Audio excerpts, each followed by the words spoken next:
Hello, everybody, and thank you very much for joining me today. It's Allan Laboucan with the Rocks and Stocks News Show, doing another of our interviews with executives of junior mining companies that come out with excellent results. Today, we have Andrew Pollard from Blackrock. They just announced what really stands out to me. Blackrock discovers bonanza grades a new vein at Silver Cloud, 52.6 grams per ton gold, 606 grams per ton silver, over 1.5 meters in Northwest Canyon. Congratulations, Andrew, and thank you for joining us. Thank you, Alan. It's great to be here. And the significance of this isn't, just the drill hole. It's the fact that we've, blown the doors wide open after about 20 years since mineralization was first discovered here by our chairman, actually, Bill Howell, when he had this project with Placer Dome in 2001. With these vein systems, half of it is, obviously trying to hit mineralization. Anything's obviously good. But when you can piece together a structure and figure out which way it's running, that's the missing link. And it's, we've managed to do it on what could have been our last 3 kicks at the can here at Silver Cloud. Our mandate really isn't to do grassroots exploration anymore or go on expensive treasure hunts, because what we have down in Tonopah is obviously emerging as, what's going to be a very globally significant high-grade silver discovery. But, it was Silver Cloud that got me here originally into Blackrock, first as an investor and now as CEO. And it's Silver Cloud that was able to attract Bill back to the project and to the company 20 years later, because, he still had some unfinished junk in the basement, as Rocky would say. And he was eager to get the keys given to him for one last try. And 3 years later, here we are, literally, probably the 3 last drill holes we would have been able to raise any money on it for. And by golly, we just nailed it. We hit not only what we're expecting, we sort of doubled what our expectations were in terms of the grade potential there based off the nearby mines. Yeah, well, I originally started following you also because of Silver Cloud, and most of your drilling on Silver Cloud in the past had been over to the east. Mm-hmm. What's really exciting about this is this hole way out in the west, sitting all by itself, and boom, you hit bonanza grade, and you're getting an understanding of something there that is striking in the same direction as Midas. And you've got a big structure in close proximity to where you hit this hole 20. Right. And the best part is, it looks open, right? So we've now got like some real serious threads to pull at here.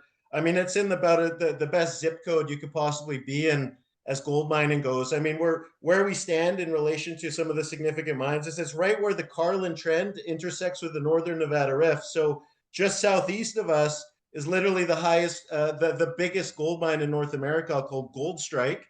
And then directly abutting our project with a vein system that points directly at us as the Hollister mine. Hollister produced at 34 gram per ton head grade. It was one of the highest grade gold mines in the world when it was operating. And then to the north of us, as you just said, we've got the Midas mine, which, was the reason why Franco-Nevada changed their business model in the 90s, got into the mine building and operating business. It's the reason why Newmont stayed profitable in the early 2000s when gold was, 250.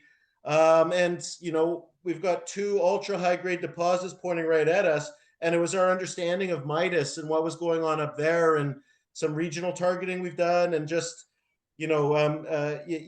piecing together some things and some new concepts all together, and taking this one final kick at it in that one area where we knew there was some real meat potential, but man, we hit. Wow, did you ever? And I love those kind of exploration stories, Andrew, when you're kind of on your last few holes and you pull a rabbit out of the hat. And boy, did you guys ever, 1.5 meters of 52 grams of gold and 600. Just on the silver alone, 600 grams makes a money-making machine in the silver mining business. Right, absolutely. It's the grades specifically that the Northern Nevada Rift is known for, right? It's not, we're never targeting 20-meter thick veins up there. That would be nice. We don't need that up there. Midas is Midas, not because the veins are particularly thick. They average between, say, 1 meter to 3 meters thick that they were mining. but they produced at a head grade of 30 grams per ton. Those are Fosterville type numbers there. And I mean, that's what we're sort of targeting there. So if we can have a projection or extension or just something similar in terms of structural architecture, which we do in terms of them both being volcanic hosted, for example, and oriented in roughly the same direction. That's a hell of a start. And And as I that said, this fault discovery that goes in the same direction as well. There's got to be a relationship between the mineralizing system where you hit it and the fault that goes in the same direction. Yeah, we've always believed there was a big system there. I mean, this hole was it's what we always knew was possible, but it's elusive. I mean, these aren't the sort of veins. It's not a vein field where I can just go up and touch it, or maybe just do some low level magnetics or something and really track it. No, these are hidden, blind, buried targets. Hollister took about the high grade discovery to piece that together next door took about 120 drill holes or something in that order to go from that first intercept where they hit a vein to figure out which way it's running. And I think they ended up cracking the code by literally just drilling a full circle around that one intercept to figure out which way they were going. And luckily we didn't have to do that here. But this big step out, it was a bit of a Hail Mary in the sense that we wanted it to be meaningful if we did hit. So, I mean, it's significant. It's 425 meters away from where that initial intercept that Placer made 20 years ago. And that just shows now, okay, this is a project worthy of some serious attention. And where there's one, there's likely more. Absolutely. And that blind part of veins can be very exciting. For example, Juanicipio, Mag Silver's Juanicipio, the Juanicipio and Valdecanis veins are both blind. Mm-hmm. And that has a way of, pooling up the mineralization. And you probably saw in the core that it looks like it was probably a long-lived system. Right. Yeah, no, absolutely.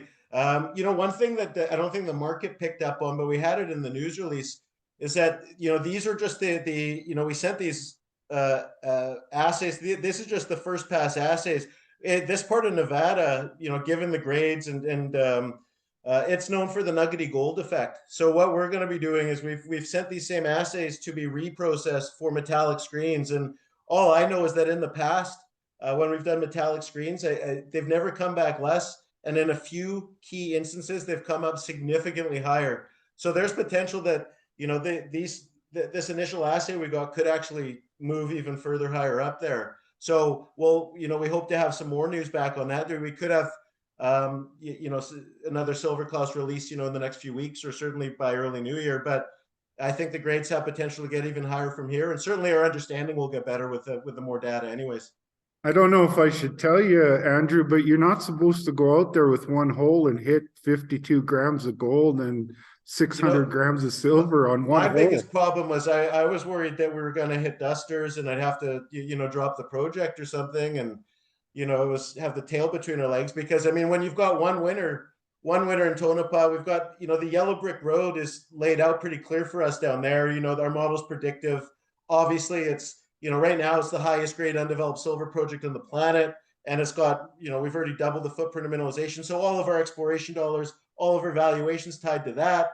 So I was thinking that, we were going to have to just quietly, lose our mandate here and not really talk too much about Silver Cloud anymore. And then, Jesus, I've just upgraded my caliber of problems significantly in the last few days here. So those are good problems to have. Before we get into Tonopah, because I'm really excited about what you're doing there. What's the plans going forward now? Are you guys going to focus in on this Northwest Canyon area? Well, I'll tell you what, just as a company as a whole, the hands we were playing just got a hell of a lot stronger by having this. Our portfolio is looking really good.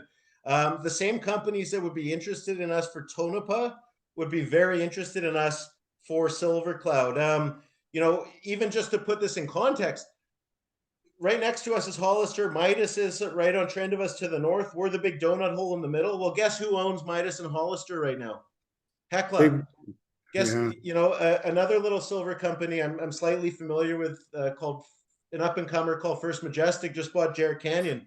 That's up in that neck of the woods too. So looking at the company, looking at we're a high grade story. We go into And First prolific Majestic knows how to mine those veins. for absolutely they do. Yeah. Yeah, absolutely. And both, I think Esmeralda's on care and maintenance, Hollister, but Midas, there's Hecla's got two built mills within walking distance of Silver Cloud. And I hear they're also in the silver business. So having Tonopah might actually make a little sense for them too. Our luster is getting brighter by the day. I'd say just from a corporate perspective. Silver Cloud itself, it's 45 square kilometers. It's largely untested. I mean, Teck had it in 1999. They drilled it. They hit that discovery in the Silver Cloud mine area. Silver Cloud mine's not a gold mine. It's a mercury mine. In fact, this district we're in up there, it's known as the Ivanhoe district, and it's the largest mercury district, a past producer in Western America, maybe all of America. In fact, Ivanhoe next door, Hollister next door, used to be known as Ivanhoe. In fact, up and coming CEO in the 80s named Robert Friedland, that was his first operating gold mine. In fact, he liked the name so much he kept it. He kind of did okay, that guy. Yeah. And another up and comer named Pierre Lassonde, he cut his teeth up at Midas. And, if we can hit here, it won't be the golden triangle. I'm going to turn this into the promoter's triangle. So it wouldn't shock me if the First Majestic guys were really pumped about this, because their best performing mine in Mexico is a gold and silver epithermal vein that's generating a lot of cash, and this is better grade. Yeah. Well, listen, and I mean, you don't have to look too far to figure out what the potential could be. We know we'll have a structure that's drill defined over 425 meters. It's open.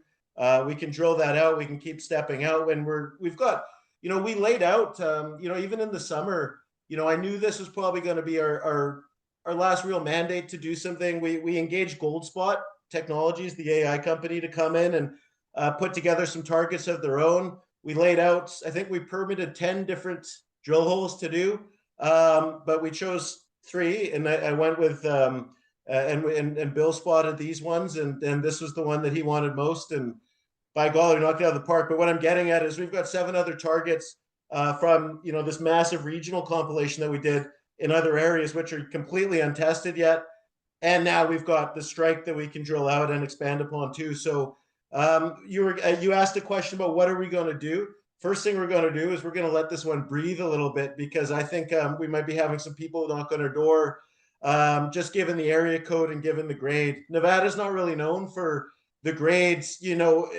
People think of Nevada largely for the Carlin style, open bulk pits, tonnage deposits, but high grade like this in Nevada, with mills and walking distance and all that sort of stuff, that's going to end up.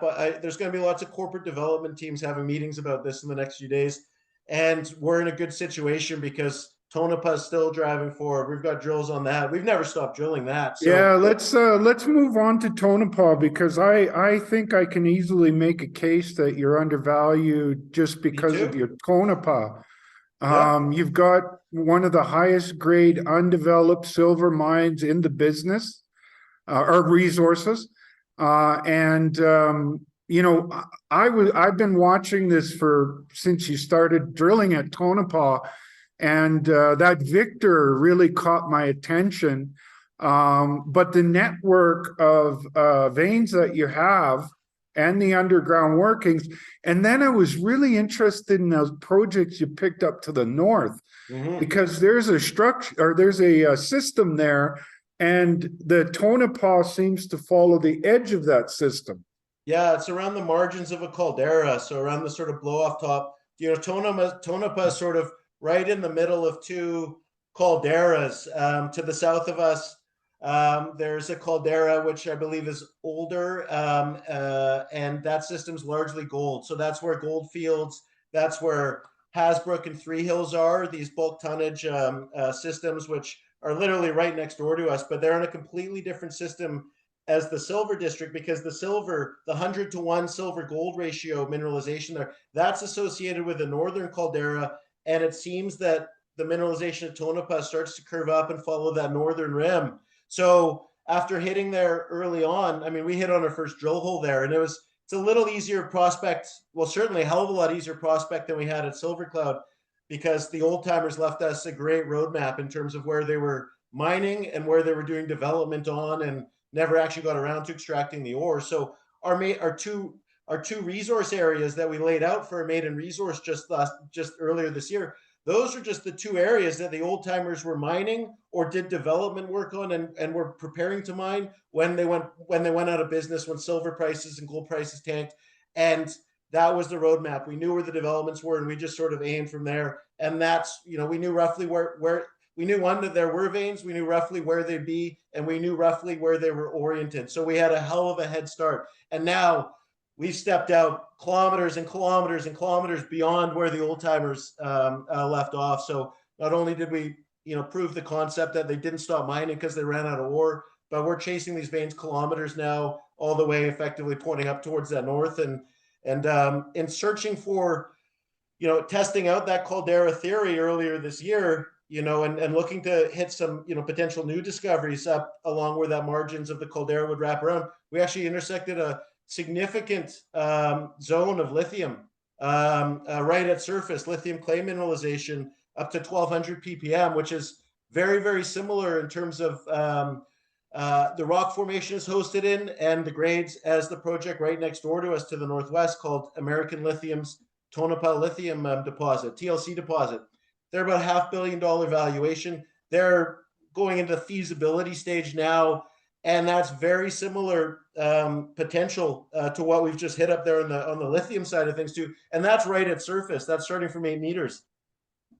And Wow. we still have gold and silver potential down there at depth. We just need to vector in on it a little better. So I'll have to, when we get off this conversation, I'll have to talk to you about the lithium, because I'm part of a private company that has a patent pending method of extracting lithium from clay deposits. yeah, well, that's the big thing. That's, everyone's either familiar in the lithium business with the brines or the hard rockers, right? It's the clay deposits which are really sort of now taking center stage, simply because of the extraction methods. They're finally able to figure out how to recover it.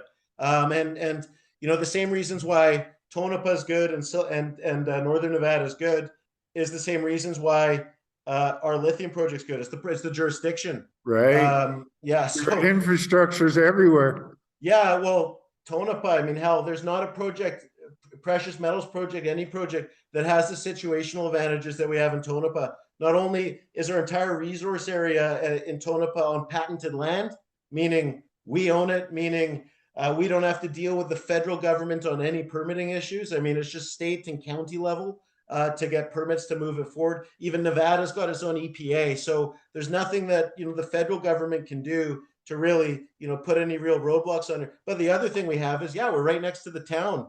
I mean, we're set up. Our Victor deposit's right behind a Burger King.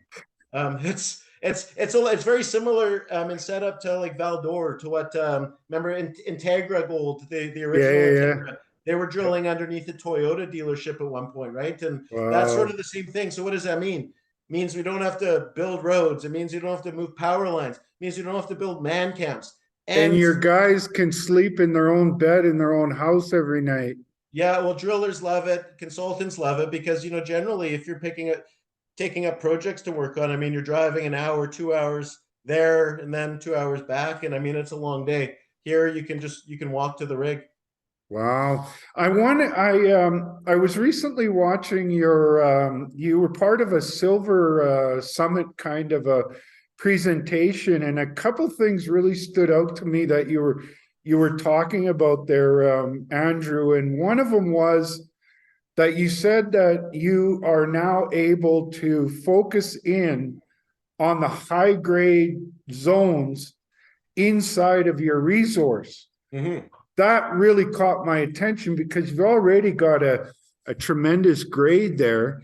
Right. But if you can increase that grade, I mean, you're already at the same kind of grade that Mag Silver and Fresnillo have at Juanicipio and Valdecañas, and they're making so much money as they're building it out to full commercial production.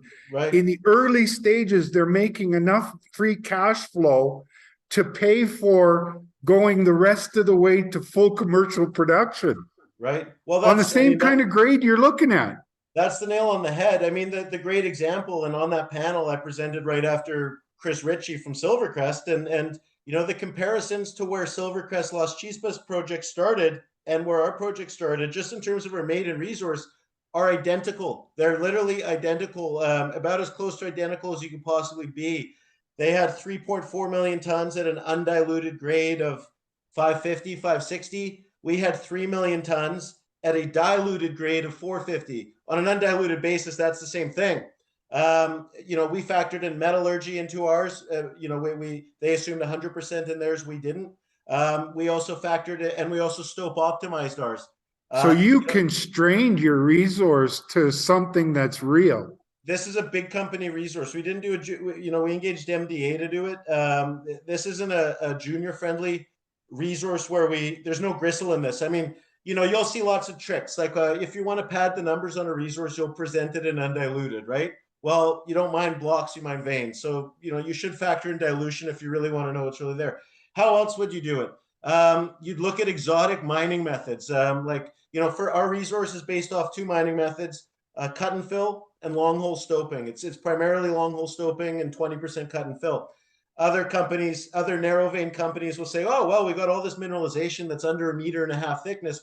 Let's go down. Let's use Risu, or let's use something like, you know, the only time I see Risu working in junior mining is or mentioned in junior mining's in chapter 11 proceedings. I mean, Orcan is a great thing there. You know, Silvercrest actually legitimately did try to use Risu mining.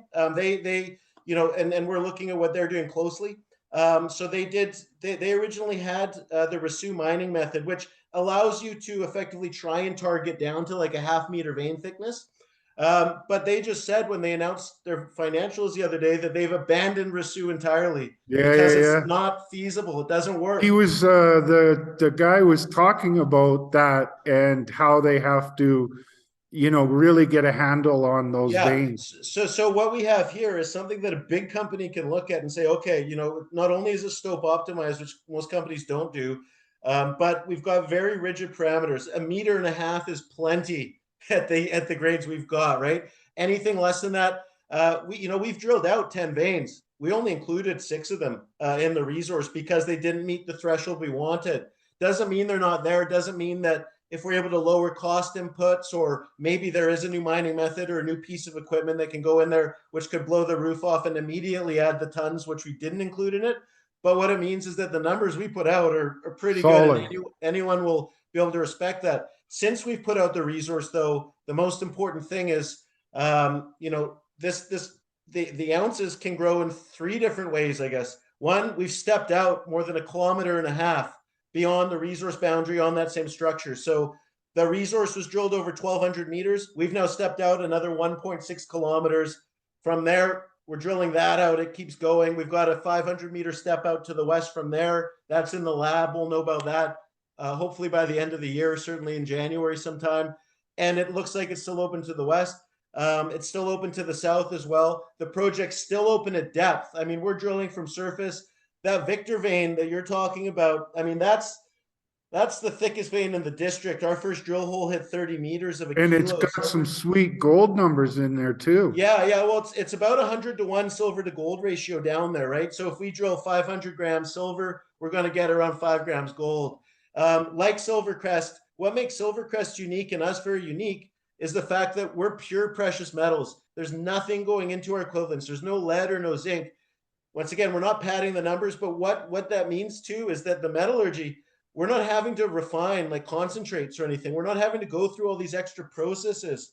You just crush the rock and you throw the cyanide on it, and the gold and silver comes out. That's why Silvercrest commands, you know, the highest ounce in the ground valuation. It's the grade, and it's the fact it's purely precious metals.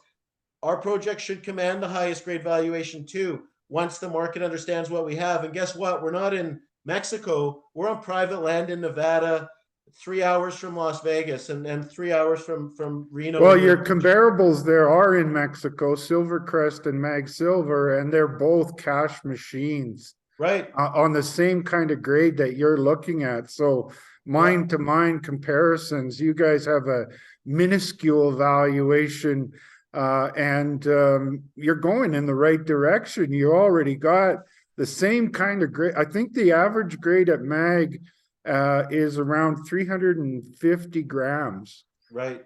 Yeah, and Um, you know, the Silvercrest, I think I touched on it, but you know, our average grade and their average grade in the maiden resource on an undiluted basis, the exact same. They are now double their average grade. They're producing at like 900 or a kilo silver equivalent. Why is that? It's because they honed in on those high grade structures. So we're expanding along strike. We've got clear potential to expand to depth, but the real high grade tons will pile up once you can hone in and tighten up the drilling just on those high grade shoots. You know, we don't need to step out anymore. Any company looking at this, any mining company can look at this and say, all this drilling has been doing from surface. Yeah, it's continuous. Yeah, they've got these veins. Yeah, it looks like they're open. But if we can get underground and really start teeing off at these right at the structures, man, that's where the you know that grade ratchets up quickly. right. That's the other thing that really stood out to me. Well, what you said about being able to focus in on the high grade and also your comparables to Silvercrest and Mag. Yeah. They both have cash machines. And look The at and look at what's going, you know, silver, you know, the three or four largest silver producers, Mexico. You know, there are issues there. It's not without issues. You've got Peru. I mean, that news yesterday is crazy. China, you know, Russia's the top producer. You've got Bolivia, Argentina. None of those are patented land in Nevada next to a town, right? You know, so there's that. I think we've got a big target on our back, absolutely, just given the grades and the jurisdictions. I mean, you know, look at Fortuna Silver. In fact, the chairman of Fortuna is David Lang. He's also on our board. You know, they thought they had their jurisdictional risk covered a few years ago because they're in Peru and Argentina, I think, and they wanted to offset that, and they went to Burkina Faso or Mali or holy wherever they went. moly. You know, but what I'm getting is there's very few, you know, jurisdictions that aren't Argentina, Bolivia, Peru, Colombia, you know, that have grade and the sort of, you know, path forward that we've laid out. So we think we've got a big target on our back, and that target just grew a Got heck of a lot bigger. bigger because of the little kicker we've got in northern Little high Nevada. So grade gold and silver kicker. yeah, and guess what? We're now tied to, you know, we've obviously gold is old faithful. Silver, in my estimation, is probably the most oversold commodity in the world right now. And then we're now tied to this lithium project, which, you know, we're scratching our heads trying to figure out what we can do with it. But we think could be a real value driver there, Well, on the and that's lithium pushing all-time highs. side, basically to meet the demands, everything has to work. Right. Brine, hard rock, clay, it all has to work. So, you know, you have a clay deposit that starts right at surface and you can figure out how to get it out of there cheaply. And Right. you got another cash machine. So you guys are really hitting on all cylinders, but the valuation is incredible. Let me You put it. know, Let me put it this way: in February of this year, when we had 0 ounces to our name, 0 ounces, we were at our year high. We were $1.30. That's when silver was running. It was $26 or up there. You know, everything was humming along. Here we are, you know, 9 months later, 6, 7 months later. We're now backstopped by the highest grade ounces in the ground in the entire industry. that's Not by growing. That's Yeah, growing. and we've stepped out more than double beyond that footprint of mineralization. And we've made a lithium discovery, which looks like it's got some good size potential, and it's next to some other very well-known deposits, which on their own are 2 to 3 times those companies, our valuation. And then we've just made the newest high-grade multi-ounce discovery in northern Nevada, tied it together, and it looks like it's got a huge room to grow. And we're surrounded by silver companies up there. So it's I just said it. There's going to be a time, and that time might come very soon. And you know, I don't know when it is, that the market's going to realize it'll be a baseball bat across their face that, holy cow, like, you know, we need to buy this thing. I've been, you know, doing everything I can to free up as much cash as I can over the last month, because I see this as as a generational opportunity to get in. I'll take the headwinds. I'll eat them because no one's going to outrun this market. But Well, only recognizes for what this is. The value's there. I've put over 200 grand of my own money into the market in the last few months because I think silver is oversold, because I think, it's the perfect sort of storm brewing. And I know that, you can only push things down so long before realize it's undeniable. And we've got this portfolio projects we've got. It's wild, and the value will come there. And yeah, well, I see it. something else that I don't think a lot of people are seeing in the market these days is the potential for a turnaround in the price of gold and silver.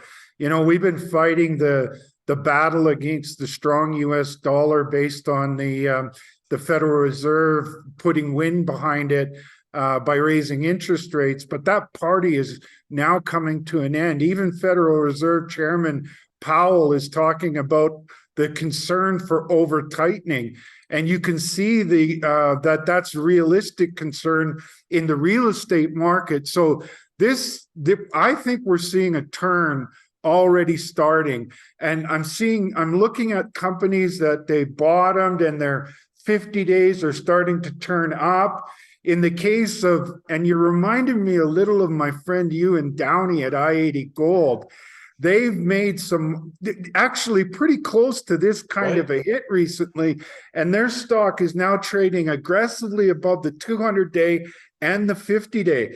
I'm seeing other companies starting to come out like that. I think you guys are next, Andrew. Well, what's crazy is no one even, we announced this result yesterday. We gapped up to 50. We were up like 13 or 15% at one point early in the morning, and then Anonymous came out and just started dumping millions of shares. We closed yesterday red after making this discovery, after piecing this together. And it can't be because anyone was disappointed about making a new discovery, because no one knew we were even drilling the thing. We didn't tell anyone we were drilling it. We laid out, and it's sitting out over here all by itself. 1.5 grams of 1.5 meters of 50 grams of gold. So I mean, this is, it's not like you cannot be disappointed in it. So sometimes the market's funny. I had so many groups and bankers and everyone reaching out, like, pretty much doing cartwheels, like, holy cow, this is significant. This is significant. What are you going to do? What are you going to do? And you're right on the day. And that's just one of those things where you say, okay, well, what are they telling me? Or is this an opportunity? And I just say, okay, well, if I'm outside looking in, I mean, this is wild. So the value here is, we've never been more undervalued than we are at this point. And that, absolutely. I say that, we've had a lot of runs in the past, even before we got Tonopah. I mean, we got up to 37 cents at one point. And then after we got Tonopah, we traded down to 7 cents before we even drilled it. And I was telling people this is right as COVID was happening. I was telling people, holy cow, this feels horrible. Did we make it? I could have second guessed our acquisition. We announced it at 20 cents. 3 weeks later, we were down to 7 cents. Well, 4 months later, we hit $1.60 when we announced the discovery. So, life's funny, but there's a bit of grace in everything. And I think that looking back in a couple of years, I'm just going to be looking back and saying, absolutely. I think gold and silver are going this way. You look at the velocity of it too in the price of gold and silver. They're making higher highs and higher lows in a very bullish channel. And I expect to see you guys start to see that 50-day and 200-day turning upwards and heading a lot higher, because you got great assets, Andrew. Yeah, well, we've got great assets. We've got grade. What's interesting is that, the real rubber is going to hit the road for the industry once inflation continues to cool a little bit, because when you've got costs coming down and grades going up, margins increasing, that's when the big boys start to get hungry and start to look at this. And in a low price environment, projects like Tonopah stand out because grade is king. Andrew, they never buy on the cheap.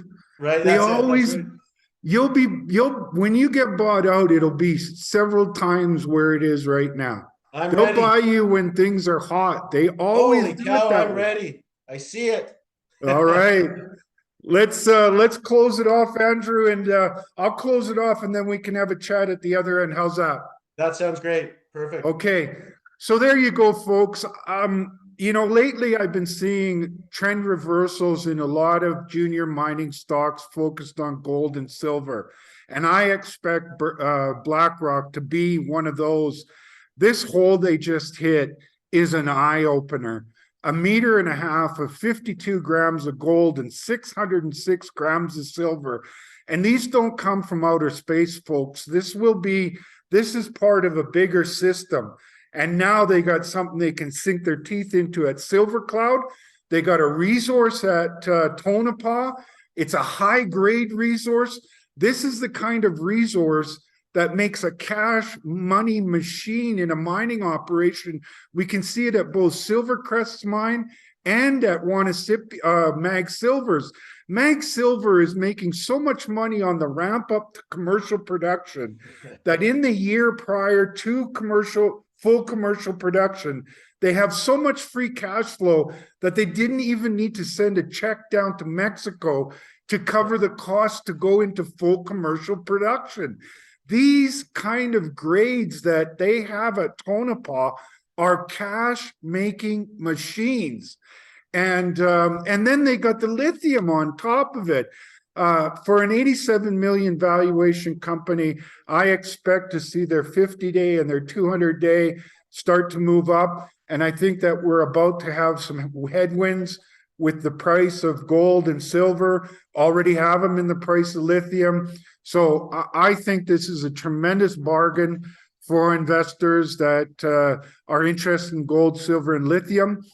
Do your homework, speak with your financial advisors, go to their website, look at their news releases, look at their models, look at their resource, look at just the headlines alone. This headline is something that, I love to see. 1.5 meters of 52 grams of gold and 600 grams of silver. Come on, folks. So I'm hoping to have more interviews with Andrew in the future. Do your homework, and I think you'll understand why I'm so optimistic. And Andrew, you can't hardly hold him down. On that note, have a great day, and we'll talk to you soon.